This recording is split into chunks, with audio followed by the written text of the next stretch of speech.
John Locke's Two Treatises of Government is a seminal work in political philosophy, written in the late 17th century as a response to Sir Robert Filmer's Patriarcha. It laid the foundation for many of the ideas that would later shape democratic societies. Here's a brief review followed by 10 important ideas from the work. John Locke's Two Treatises of Government is a profound exploration of the origins and limits of political authority. Arguing against the divine right of kings and championing the inherent rights of the individual, Locke outlines a vision of government based on consent, where authority arises from the people rather than being granted from above. His ideas were revolutionary for their time and have had a lasting impact on the development of democratic governance and individual liberties. 1. State of nature. John Locke's conception of the state of nature stands as a foundational concept in political philosophy. For Locke, prior to the establishment of societies and governments, humans existed in a state of nature. This wasn't necessarily a literal historical account, but rather a theoretical construct to explain natural rights and human behavior. In this pre-societal condition, individuals enjoyed complete freedom and intrinsic equality, free from the constraints and authority of any governing body.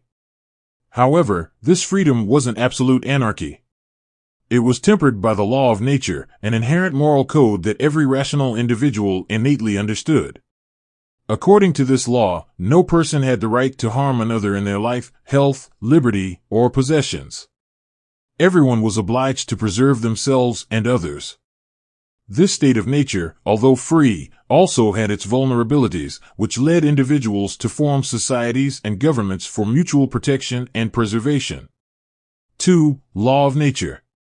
Central to John Locke's political philosophy is the law of nature, a concept imbued with moral significance. In the foundational state of nature, even before the establishment of structured societies and governments, a set of natural laws governed human interactions. This wasn't a legal code documented in written form, but rather an intrinsic moral compass that individuals innately recognized. Every individual, according to Locke, carried a moral obligation to respect and uphold the rights of others. This entailed refraining from causing harm to another's life, ensuring that their health wasn't jeopardized, respecting their inherent liberty, and recognizing their right to personal possessions. In essence, the law of nature epitomized the principle of mutual respect and preservation. It set the groundwork for societal norms and laid the philosophical foundation for human rights, underscoring the inviolable sanctity of individual well-being, freedom, and property. 3. Property rights. John Locke's assertion of property rights remains one of his most influential contributions to political and philosophical thought. At its core, Locke's stance on property goes beyond mere possessions. It touches upon the intrinsic bond between labor, identity, and ownership. He firmly believed that every individual has a natural and inalienable right to property. This right emerges from the premise that when an individual exerts labor upon the resources provided by nature, they infuse a part of themselves into that object, effectively making it an extension of their being. By mixing one's labor with nature, an unclaimed resource is transformed into personal property. For Locke, this act of labor is pivotal, for it creates a distinct and undeniable link between the individual and their possessions. This perspective was revolutionary, as it championed the sanctity of personal property, underlined the value of individual labor, and set the stage for economic theories and property rights in modern democratic societies. 4. Consent of the governed.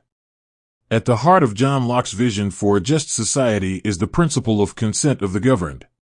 This idea challenged the prevalent belief in the divine right of kings and the unquestioned authority of monarchies. Instead, Locke posited that the legitimacy and authority of any government hinges on the consent of those it governs. In essence, political power is not derived from hereditary privilege, divine mandate, or sheer force. It is loaned to the government by the people. Such consent is not a passive acquiescence, but an active agreement, wherein the governed willingly entrust a body or representative with the power to make and enforce laws. For Locke, this contract between the governed and their government is the bedrock of political legitimacy. If a government breaches this trust or operates without the people's consent, it loses its legitimate authority and can be justifiably replaced or overthrown. This principle is foundational in many modern democracies, emphasizing the inherent power and rights of the citizenry. 5. Social contract. Locke's idea of the social contract is a cornerstone in the development of political theory and modern democracy. Delving into the transition from the state of nature to organized society, Locke postulated that individuals, driven by the vulnerabilities and uncertainties of a lawless state, willingly come together to form societies. This formation is not merely a result of happenstance, but is rooted in a mutual agreement or contract. By this contract, individuals agree to give up certain freedoms they enjoyed in the state of nature. This is not a surrender to tyranny but a calculated exchange. They sacrifice some autonomy to a governing body which, in return, pledges to protect their natural rights, including life, liberty, and property. This reciprocal arrangement forms the basis of the social contract.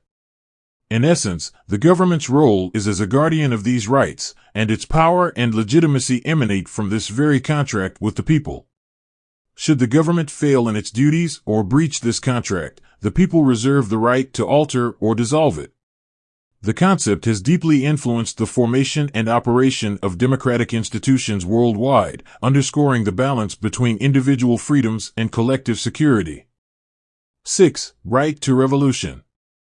A radical and transformative concept in political philosophy, Locke's right to revolution underscores the intrinsic power of the citizenry in the face of governmental overreach or tyranny.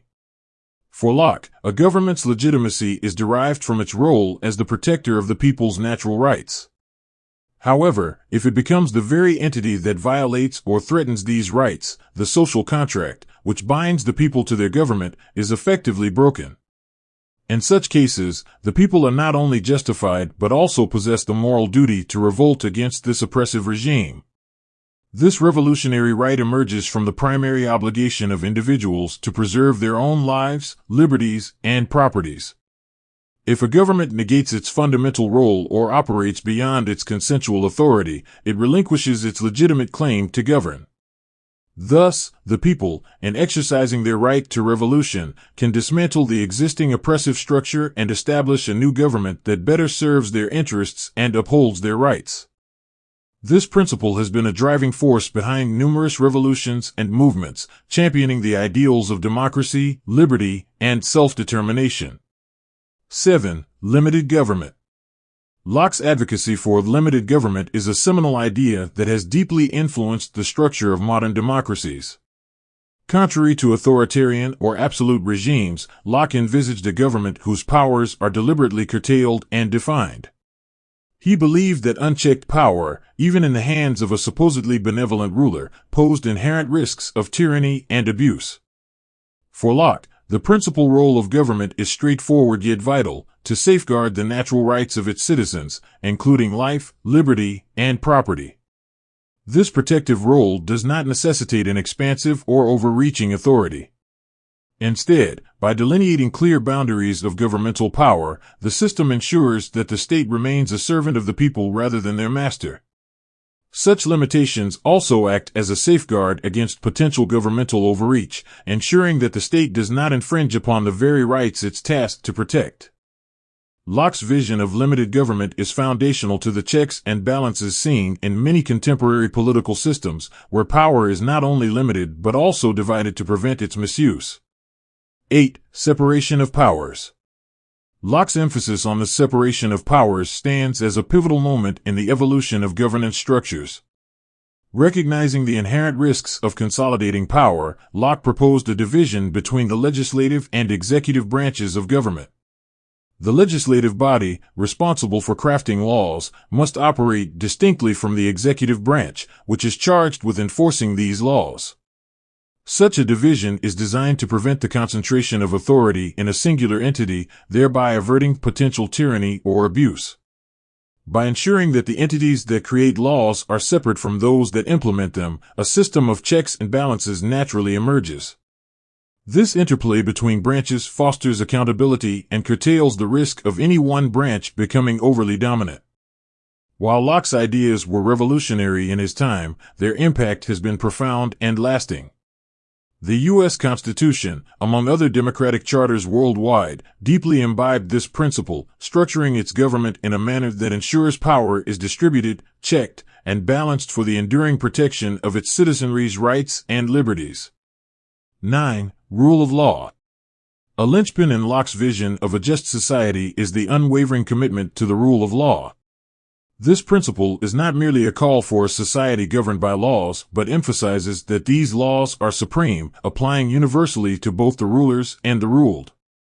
Locke argued against arbitrary rule and the whims of tyrants, advocating instead for a system where decisions and actions, whether by individuals or governments, are bound by a predetermined set of laws. Central to this belief is the idea that no individual, regardless of their status or position, stands above these laws. By ensuring that even those in power are accountable to the same legal standards as their subjects, the rule of law guarantees a level playing field, promoting fairness, transparency, and justice. This foundation prevents the arbitrary abuse of power and safeguards citizens' rights, enshrining the notion that justice and lawfulness are paramount in a civilized society. Locke's emphasis on this principle has been instrumental in shaping the judicial and governance systems of many modern democracies. 10. Religious tolerance. Within the broader tapestry of Locke's political philosophy, a notable thread is his advocacy for religious tolerance. While the two treatises predominantly delved into political governance and individual rights, Locke's overarching commitment to liberty and autonomy naturally extended to the realm of personal beliefs and religious practices. Recognizing religion as an intrinsic and deeply personal aspect of human identity, Locke contended that no government or external entity should dictate or infringe upon an individual's religious convictions. For him, true faith could not be compelled, thus, religious coercion not only violated individual rights but also rendered religious professions insincere. Advocating for a clear delineation between church and state, Locke posited that religious beliefs, being matters of personal conscience, should neither be mandated nor restricted by governmental entities.